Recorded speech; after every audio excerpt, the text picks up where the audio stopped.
Hey guys, happy Thursday. It's so good to be back home. We've actually just been over in Las Vegas, so if you haven't seen, I made a vlog actually catching you up so you can see all the fun that we got up to. It was definitely an amazing meet week. I love traveling with women who share the same values of growing themselves personally and professionally and having lots of fun. But every time I travel, it's always good to be home. So, morning guys. Hey Sam, I haven't seen you in ages. Hey Tori, hey Dim. So, I wanted to jump on, get back into the swing of things. I've definitely hit the ground running since I've been back from Vegas, but I wanted to honor my lives with you guys. And something that's been coming up a lot, and that's what I use the lives for. I use this to kind of help people, and something that's coming a lot in the people that I coach, whether it's in life coaching or it's in health and wellness coaching or whether it's business coaching, is fear. And so it's funny because so many people have this different relationship with fear, and I want to talk about it. Let's use the space to talk about it because it's actually one of the biggest manipulations in the world. So fear, whether or not it's real or perceived, has the same effect on you and on your nervous system. So it triggers the same emotions and same hormones like cortisol levels. So I think if you've ever gone to a life coach, you've ever gone to a psychologist, I know I personally did a little bit of work in sports psychology, and I really loved the reason that they teach you that's why sports psychologists teach you visualization and they teach you mental rehearsal, because your body actually doesn't know the difference. Like your hormones and your nervous system doesn't know the difference between what's real and what's imagined. And so it actually creates the same effect and response in regards to things like fear. And so that's why I personally went into psychology, because that's what I love. It's crazy to think how much power is actually in here and how much power we hold if we know how to use our brains and our mental capacity, and techniques such as meditations and manifestations, right? They're not wishy-washy. There's so much power in it. So for an example, if some people are still in the line and you haven't done much or read much into this and you're thinking I'm a bit like a weirdo or I'm a hippie, I want you to imagine that you're walking to your fridge and you pull out this big juicy lemon. Like it's big, you can see it's got heaps of juices in it. You cut it in half and you can see all the acidic like juices flowing out of it, and you go to lick it. Did any of you, I'd love, put some hands up, put some love in the comments. Do you feel your tongue already start to go, ooh, even though you haven't actually got a lemon in your mouth, you're just imagining it? Did anybody do that?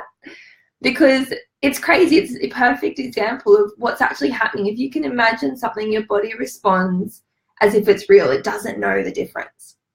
And so that's what I was talking about. Fear is one of the biggest manipulations in the world. So for an example, if you were to rob a bank with a fake gun or a banana, I hope you don't know anybody who's done this. I personally, you might be on the line, have a friend who did this in high school, got mixed up in the wrong crowd.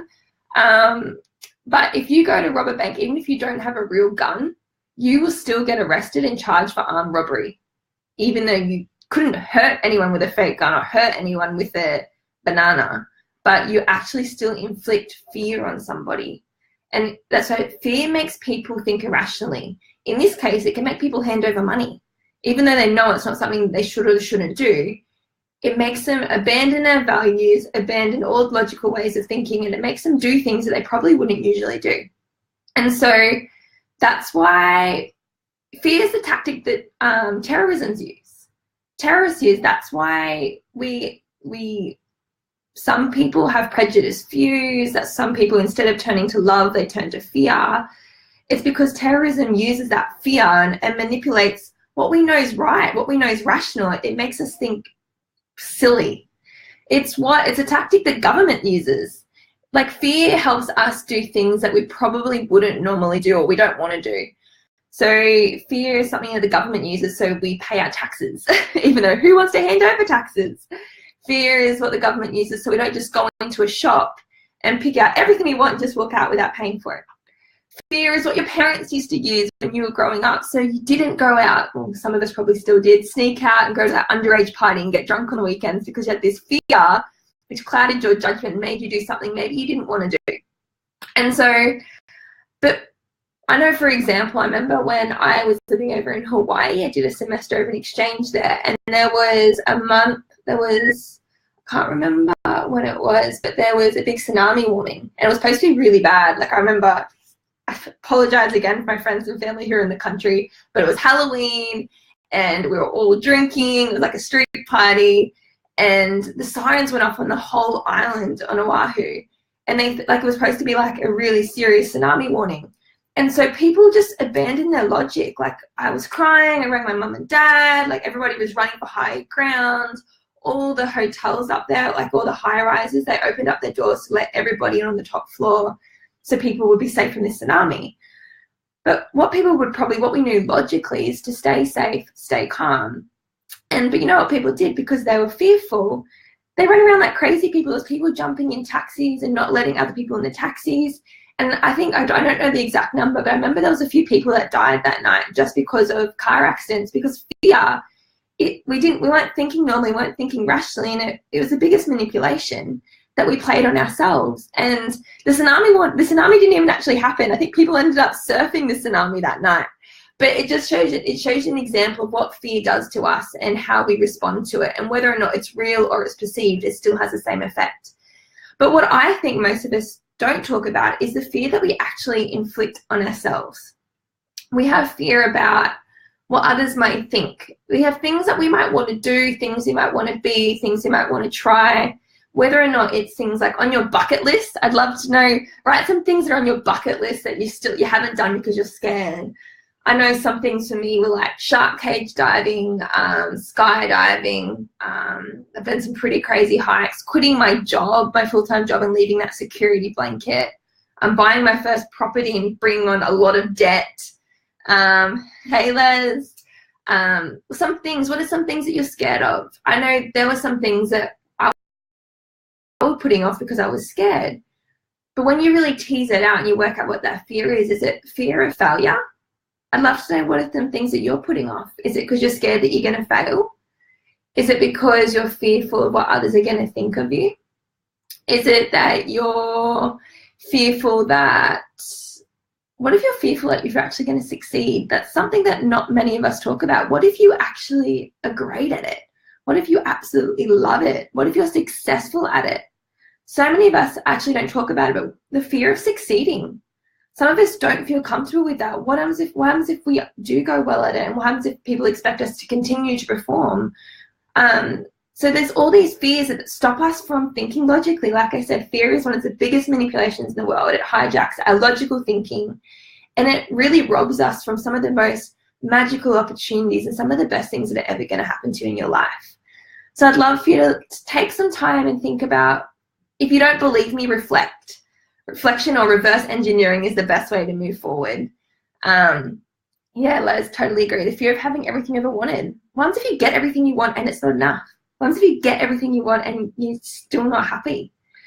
But think about some of the best things that have ever happened to you, like ever. Whether it's an experience, whether it's something you did. Like, I know personally, like I said, buying a house, moving away from home at 18, leaving everything that I'd ever known, my high school boyfriend, my mum and my dad, all my friends, that scared the shit out of me. But looking back, it's one of the best things I've ever done. How about kids? Who of you on the line have got kids? I know April's on the line. Hey, honey. As if you weren't scared shitless. Who's ever ready to have kids? But sometimes it's that fear that you inflict on yourself that robs you of thinking logically and being like, you know what? For every person that I can see, it means somebody's had to give birth to that person. So if they can do it, I can do it. So I'd love for you to think about, next time that you feel fear come up for you, don't let it rob you out of something amazing. They don't say the magic happens out of your comfort zone for nothing. It's truly how it works. It honestly is. You can't be comfortable and grow at the same time. So you have to pick one or the other. Are you either going to stay in your comfort zone and stay doing exactly what you're doing, being exactly who you are and having exactly what you have, and that's all you're ever going to be? Or do you jump out of your comfort zone, do something that's going to scare you shitless, feel the fear and do it anyway? Because you've either got to choose to be comfortable or grow.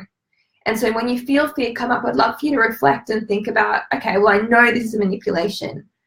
Think about, like I said, your body doesn't know the difference between perceived and real threats and real fear. So give yourself the space to think about, is this fear real? Like, logically, am I thinking logically, or am I letting fear rob me of that? Is this fear, is this really going to hurt me? What could I gain from it? What can I lose from it? And don't be scared of failure. If you're somebody who's into personal growth, personal or professional development, read books, watch documentaries, listen to podcasts, go to seminars, conferences, whatever you do, talk to mentors. Nobody ever gets ahead without failing. Failing is just part of the journey. So don't let fear and the fear of failure cheat you out of doing something amazing. Think about, like I said, use a lemon analogy for somebody who needs like a metaphor to know that it's just, even without a lemon there, you can still have that same response, even though it's not a real thing. Think about the fact that you can still get charged with armed robbery even if you don't have a real gun or a firearm. Think about, as a kid, how many of you, and what this is a really cool thing about it, once you actually feel the fear and do it anyway, you're not scared of it anymore. Think about people who jump out of airplanes. Yeah, it scares them, but once they've done it, they turn back and they're like, wow, like their faces lit up and they're so excited and enthusiastic, and they're like, oh my God, I want to do that again. And so think of little kids, I don't know about you, but growing up in Albury on the Murray River, we all jumping off bridges into the river or down at Mungab or down at the Weir.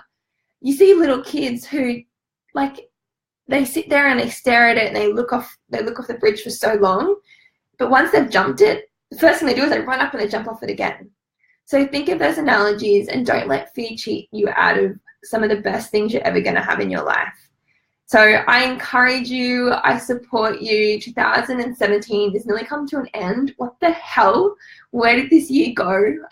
If you played it safe, if there's still things in your bucket list, and there's still things that you want to do, you still got a month to do them.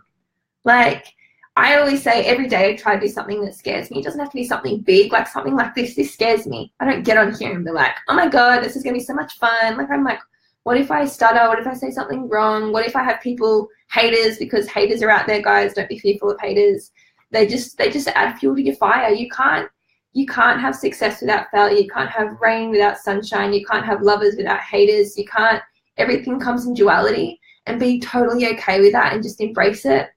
So I give you 1 month to do something off your bucket list before 2018 comes, and make a whole list of for 2018. What do you want to become? Who do you want to be? What do you want to do? Who do you want to see?